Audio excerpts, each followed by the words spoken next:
Hi hello, എല്ലാവർക്കും നമസ്കാരം. എല്ലാവരും എങ്ങനെ ഇരിക്കുന്നു? സുഖമായിട്ടിരിക്കുന്നു? ഇന്നത്തെ ദിവസം എങ്ങനെ പോയി? ഇന്ന് ഞാൻ നിങ്ങളുടെ അടുത്ത് ഹനുമാൻ ചാലീസയിൽ 2 വരികളുണ്ട്. അതേതാണെന്നറിയോ? അഷ്ടസിദ്ധി നൗനിധി കേ ദാതാ അസ്വർ ദീന ജാനകി മാതാ. ഈ ഒരു 2 വരിയുണ്ട്. അത് നിങ്ങൾ ഹനുമാൻ ചാലീസ വായിച്ചവർക്ക് അറിയാൻ പറ്റുമായിരിക്കും.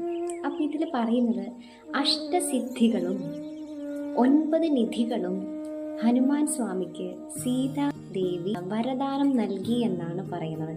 എന്താണ് ഈ അഷ്ടസിദ്ധി എന്ന് നമുക്കൊന്ന് പരിചയപ്പെട്ടാലോ? അഷ്ടസിദ്ധി എന്ന് പറയുന്നത് 8 സിദ്ധികളാണ്. അത് അണിമ, മഹിമ, ഗരിമ, ലഘിമ, പ്രാപ്തി, പ്രാകാമ്യം, ഈശ്വിതം, വശ്വിതം എന്നാണ്. ഈ 8 സിദ്ധികളും എന്താണ് നമുക്കൊന്ന് പരിചയപ്പെടാം. ആദ്യത്തേത് അണിമ. അണിമ എന്ന് പറയുന്നത് ശരീരത്തെ തീരെ ചെറുതാക്കാനുള്ള കഴിവ്. മഹിമ എന്ന് പറയുന്നത് ശരീരത്തെ കൂറ്റൻ രൂപത്തിൽ വലുതാക്കാനുള്ള കഴിവ്. മഹിമ എന്ന് പറയുന്നത് ശരീരഭാരത്തെ അല്ലെങ്കിൽ നമ്മൾ വിചാരിക്കുന്നതിനേക്കാളും ഇരട്ടി വലിപ്പത്തിൽ വർദ്ധിപ്പിക്കാനുള്ള കഴിവ്. ലഘിമ എന്ന് പറയുന്നത് ശരീരത്തെ പഞ്ഞി പോലെ ഭാരമില്ലാത്തതാക്കി മാറ്റാനുള്ള കഴിവ്. ഇനി അടുത്തത് പ്രാപ്തി. പ്രാപ്തി എന്ന് വെച്ച് കഴിഞ്ഞാൽ ഏതൊരു സ്ഥലത്തും ഒരു തടസ്സമില്ലാതെ എത്തിച്ചേരാനും മനസ്സിൽ ഉദ്ദേശിച്ച കാര്യം നടപ്പിലാക്കാനുമുള്ള കഴിവ്. ഇനി അടുത്തത് പ്രാകാമ്യം. ആഗ്രഹിക്കുന്നതെന്തും തടസ്സമില്ലാതെ അനുഭവിക്കാനും മറ്റുള്ളവരുടെ മനസ്സ് വായിക്കാനുമുള്ള കഴിവ്.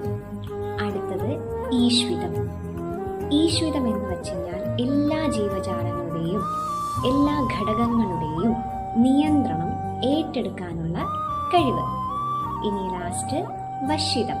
ഏതിനെയും ഏവരെയും വശീകരിക്കാനുള്ള കഴിവും തനിക്ക് അനുകൂലമായി ചിന്തിപ്പിക്കാനുള്ള കഴിവുമാണ്.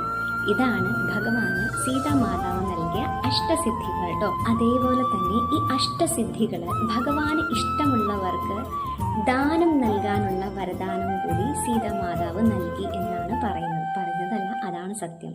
അതായത് ഈ അഷ്ടസിദ്ധികൾ ഭഗവാനിൽ തന്നെ നിൽക്കാതെ അത് ഭഗവാന് ഇഷ്ടമുള്ള ആളുകൾക്ക് നൽകാനുള്ള കഴിവും കൂടി ഹനുമാൻ സ്വാമിക്ക് സീതാമാതാവ് നൽകി. ഇനി അടുത്തത് 9 നിധികളാണ്, അതായത് 9 നിധികൾ. അത് ഞാൻ വേറൊരു വീഡിയോയിൽ പറയാം. അപ്പോൾ ഈ അറിവ് നിങ്ങളിലേക്ക് പകരുന്നു.